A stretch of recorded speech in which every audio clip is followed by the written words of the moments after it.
Hello and welcome to Game Club. Today we're searching for El Dorado in the quest for El Dorado. Now just to clarify, that's not the TV series from the 1990s, that's the mythical land of gold. So yeah, don't worry, it's not that. So let's start with the unboxing. This is a sealed box, and just to note, bog standard board, what you'd expect. The box, bog standard, what you'd expect. Now we've got the 10 to 99. I always find that really arbitrary that they got. I'd just say 10 plus would have been easier. 2 to 4 players. Right, now that's done. Let's get on with opening the box. So we open the box up and we have, I've already mentioned about my thoughts. It's typical Ravensberger sort of box.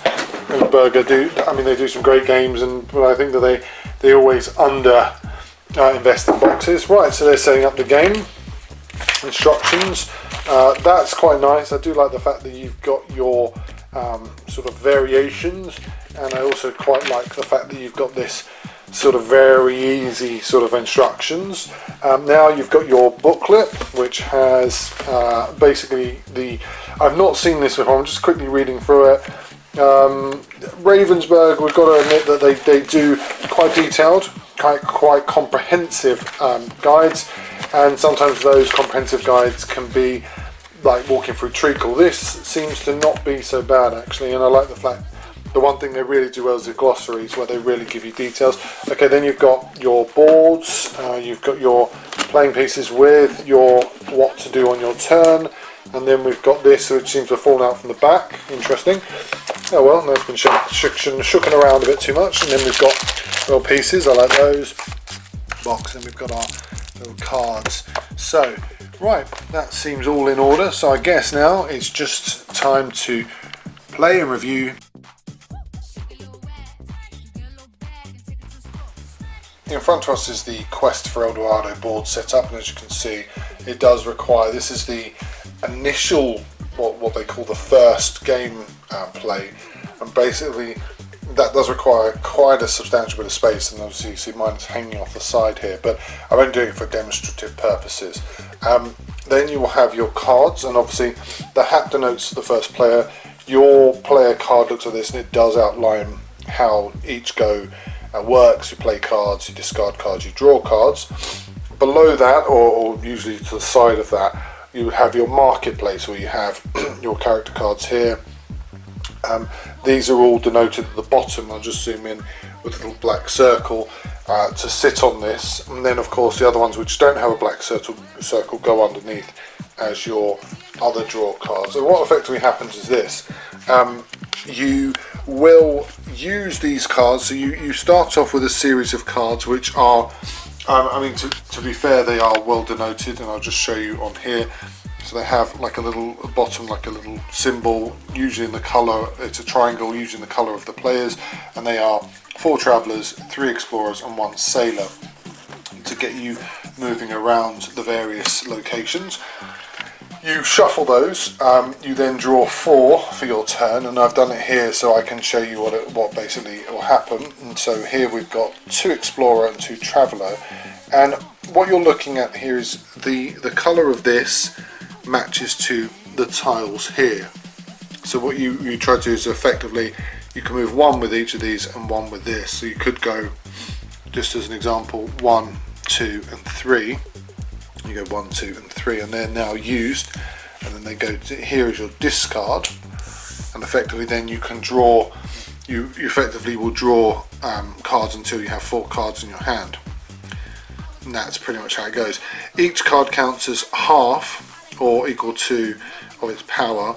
Buy 1 card from the marketplace. So I'll just have to explain so you can understand. So you've got your movement, you play cards from your hand 1 by 1, match power and symbols to move onto suitable spaces. Buy new cards, play any cards from your hand. Each card counts as half a penny or a penny equal to its power. Buy 1 card from the marketplace. So you can effectively use, so as you can see here, there's a penny there.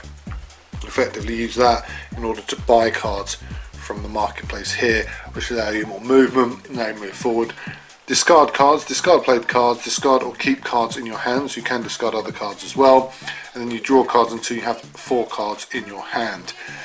And that's pretty much the game. It does appear to be overcomplicated, but it's not. And the problem is I've kind of probably meandered a little bit with it, which I shouldn't have done. But effectively what you're doing is you get a set of cards at the start which are fixed. You draw 4, you play them, you can discard cards that you wish to discard, one the play cards but also 2 other cards you have, and then you're allowed to choose cards from the marketplace to fill those in. And that's the game. The objective is to work obviously all the way down your map until you get to your treasure and be the first one to do it. So effectively it is a race. And that's it.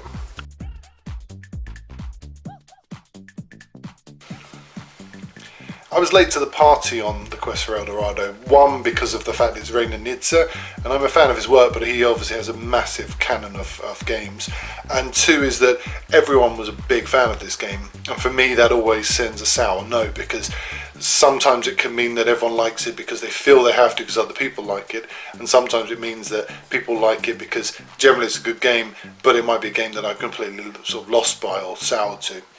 In fact, actually, it's a very good game. That's it. It's well put together. It's a sort of mechanics that flow very well. It is card collection, but I find that term very boring because it doesn't actually sort of define the strategy and outline. The problem with these sort of terms like card collection and you know, pick and play and these kind of dull sort of phraseologies that are used to sort of box things in, they actually generally don't define what the game is. They just tell you what box it fits in. It's kind of like with a film saying that it fits into the horror genre. Well, there's so much disparate sort of movement within that I think that the name itself can be quite weak and sort of empty. It's a great game. There's a lot that I think that deserves to be sort of reflected on. There are obviously expansions to it which help. I haven't covered them in this, but to be fair, I think the game overall, where it really works sort of well is where it just smoothly takes you through this race sort of aspect for this journey. It does fall down apart a little bit when it comes to certain facets of card management, because sometimes you can end up getting sort of trump cards very quickly, other times you can kind of be sort of stuck in the mire. But overall it's a very good game, and one that I think that if you were playing it with a group of people, and it says here 10 to 99, very odd 99, but I'd say yeah, I'd probably move that up slightly to 12, 14 year olds. They would love it. 60 minutes, yes, for 4 players, definitely 60 minutes. It does say 2 to 4 and it should be fixed at 2 to 4. I really don't think it needs more than that. But with 2 players and 3 players, there are variants with 2 players, but with 3 players it takes about 40 minutes to be fair. And if you kind of know what you're doing, most people strategize at the start and will just work their way tirelessly through. You'll get it done in next to no time. But it is a great game. It's well worth getting if you can find it. It is sort of rare to get now. So that was a quest for El Dorado. I'm Simon, this is Game Club, and thank you for watching.